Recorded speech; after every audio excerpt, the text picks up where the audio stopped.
اس کی قبر میں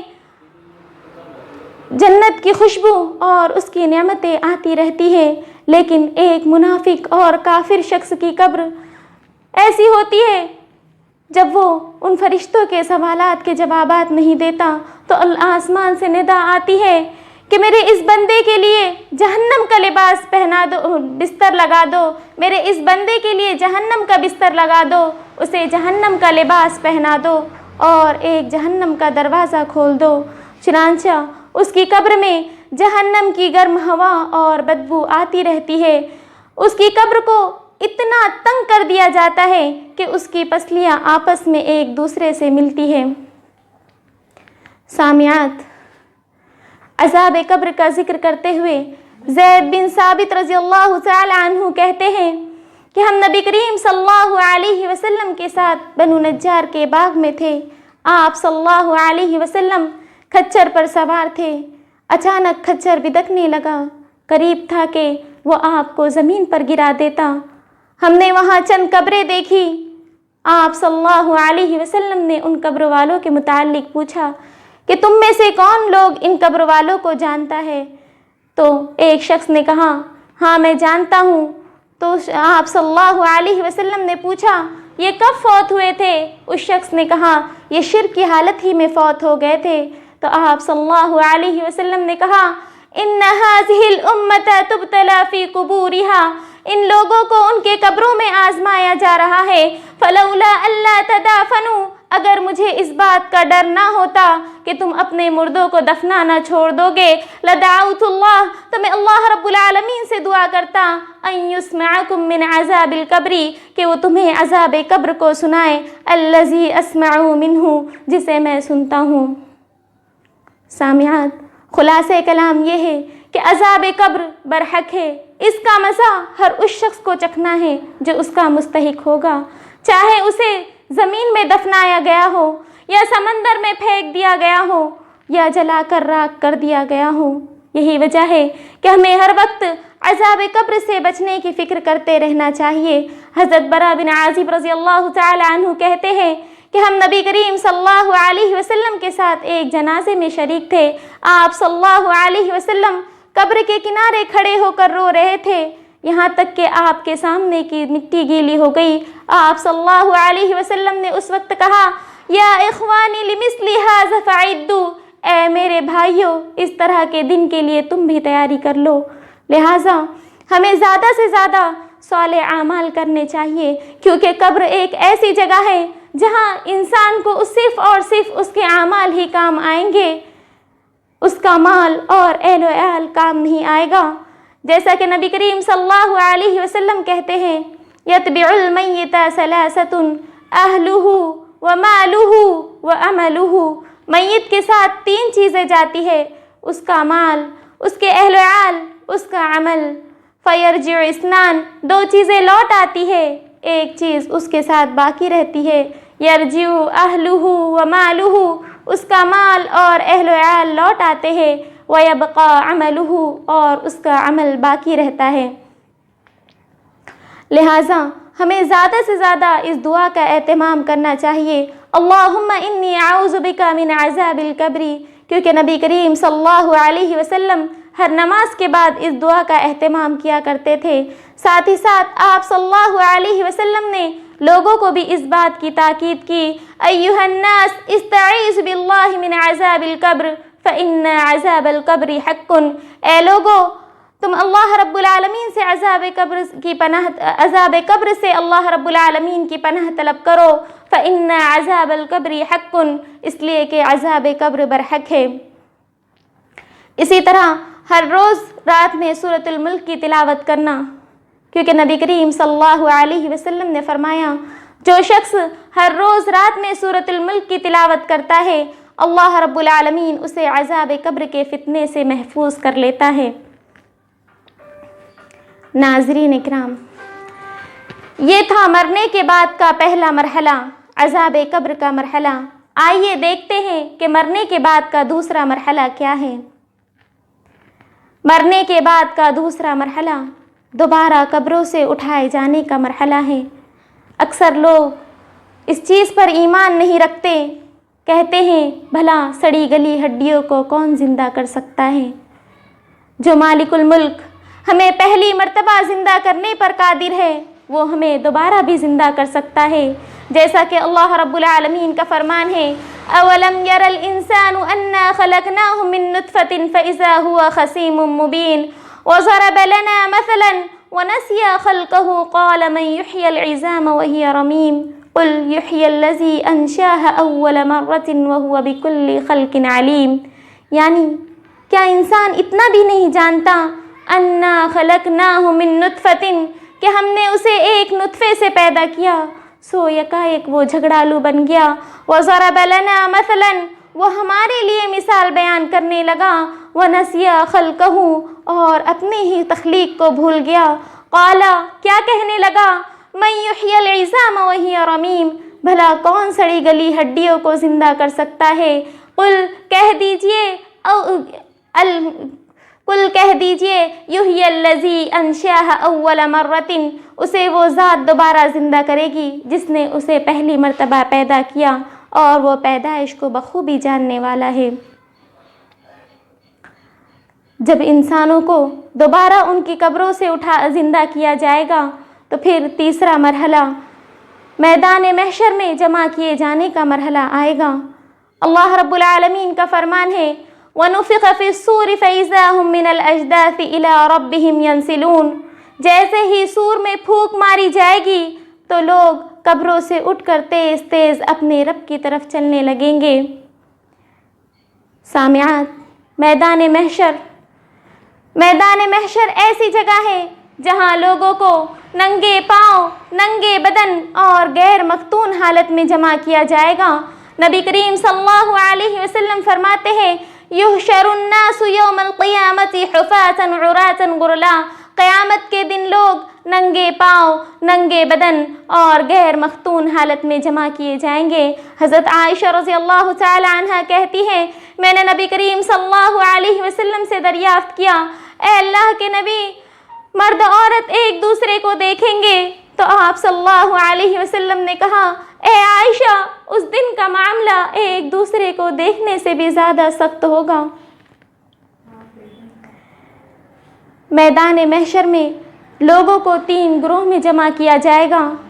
پہلا گروہ سواروں کا ہوگا، دوسرا گروہ پیدل چلنے والوں کا ہوگا اور تیسرا گروہ ایسے لوگوں کا ہوگا جو منہ کے بل گھسیٹے جائیں گے۔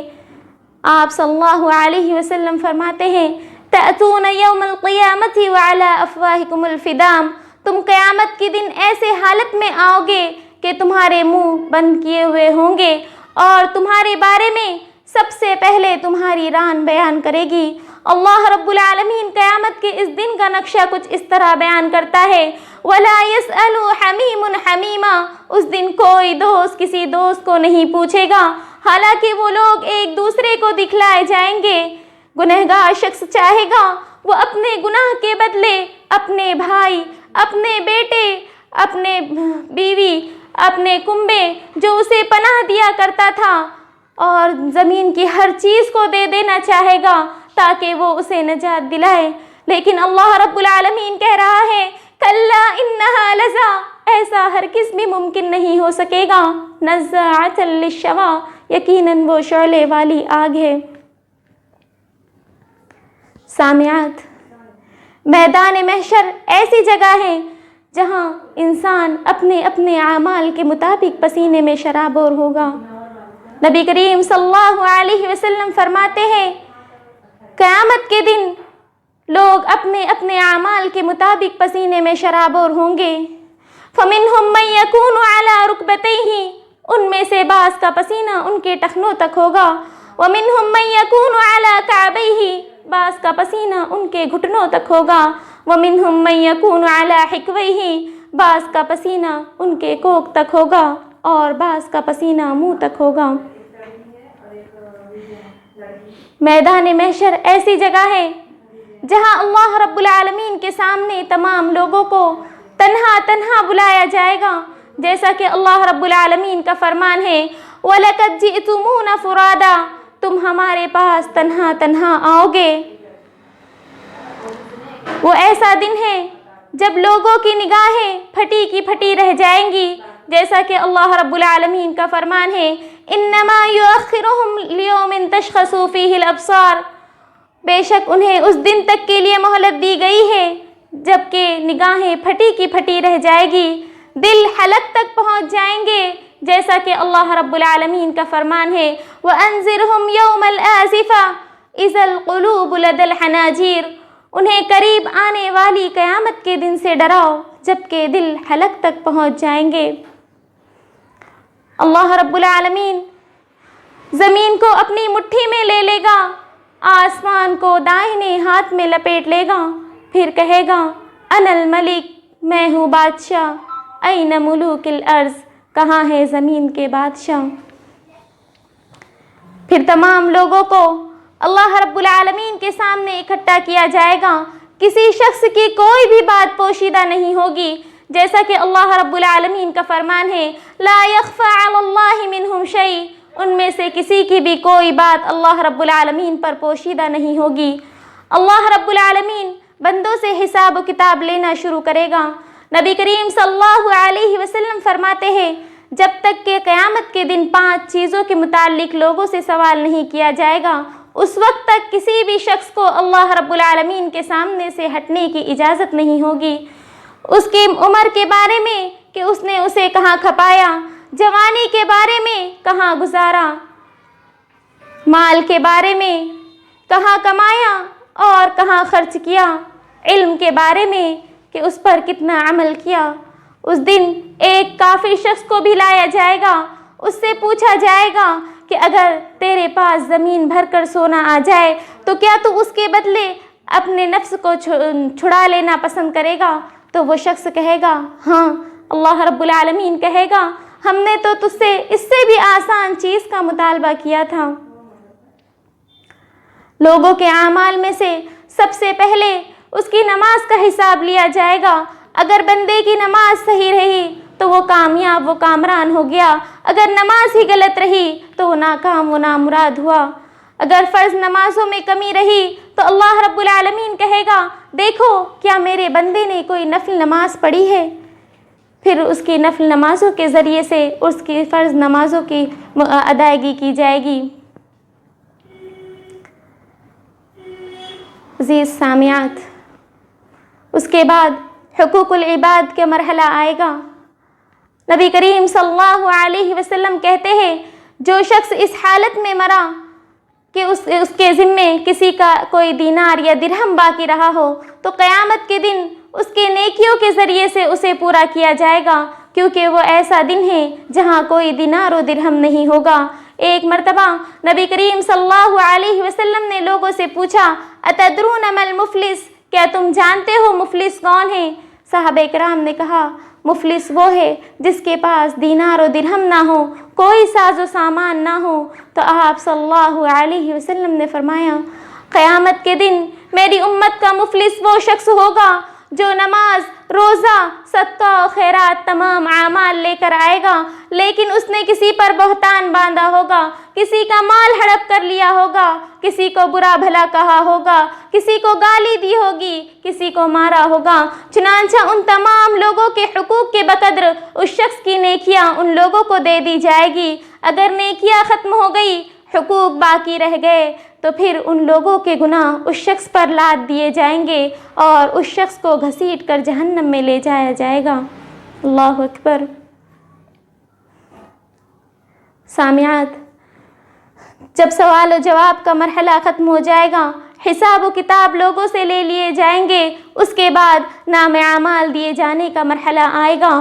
یہ مرحلہ اتنا سخت ہے کہ اللہ رب العالمین اس مرحلے کو قرآن میں اس طرح بیان کرتا ہے وَوُزِيَ الْكِتَابُ فَتَرَى الْمُجْرِمِينَ مُشْفِقِينَ مِمَّا فِيهِ وَيَقُولُونَ يَا وَيْلَتَنَا مَا لِهَذَا الْكِتَابِ لَا يُغَادِرُ صَغِيرَةً وَلَا كَبِيرَةً إِلَّا أَحْصَاهَا وَوَجَدُوا مَا عَمِلُوا حَاضِرًا وَلَا يَظْلِمُ رَبُّكَ أَحَدًا، یعنی جب نام اعمال کھول دیے جائیں گے پس تو مجرمین کے چہرے کو دیکھے گا، وہ اس میں لکھی ہوئی تحریر سے خوفزدہ ہو رہے ہوں گے، یقولون کہہ رہے ہوں گے یا ویلتنا ما لہذا الکتاب لا یغادر صغیرۃ ولا کبیرۃ الا احصاها، ہائے ہماری بربادی، یہ کیسی کتاب ہے جس نے ہمارے نہ چھوٹے اور نہ ہی بڑے گناہ چھوڑے بلکہ سب کو شمار کر رکھا ہے۔ پھر وہ اس میں اپنے اعمال کو پائیں گے، اور تیرا رب کسی پر ظلم کرنے والا نہیں ہے۔